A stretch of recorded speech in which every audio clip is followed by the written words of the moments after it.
అందమైన ఉదయం అడవిలోని అన్ని పక్షులు పెద్ద పిక్నిక్ కోసం కలిసి వచ్చాయి.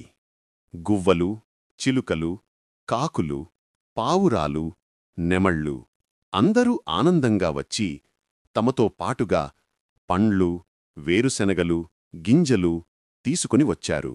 అందరూ కలిసి ఒక అందమైన నది ఒడ్డున ఉన్న పిక్నిక్ స్థలానికి ఎగిరి చేరుకున్నారు.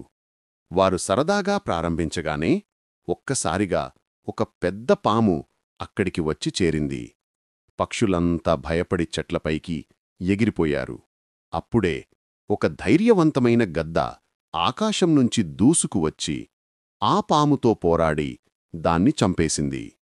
పక్షులందరూ ఊపిరి పీల్చుకొని ఆనందంగా కిలకిలనేశారు. మధ్యాహ్నం సమయంలో పెద్ద పక్షులు పండ్లు, వేరుశనగలు సాజిస్తూ భోజనం సిద్ధం చేస్తుండగా చిన్న చిన్న పిల్ల పక్షులు పాటలు పాడుతూ, ఆడుకుంటూ, ఎగిరి పరుగులు తీస్తూ చాలా ఆనందంగా గడిపారు. సూర్యుడు అస్తమించగా అందరూ తమ సామాను సర్దుకుని ఇంటిలకు తిరిగి వెళ్లారు. ఇంటికి వెళ్ళి వారు అందరూ సురక్షితంగా ఉన్నట్లు, పిక్నిక్ చాలా బాగా జరిగిందని చెప్పుకున్నారు. కాని ఒక చిన్న నిరాశ మాత్రమే ఉంది. ఇప్పటివరకు ఎవరూ వారి ఛానల్ను సబ్స్క్రైబ్ చెయ్యలేదు.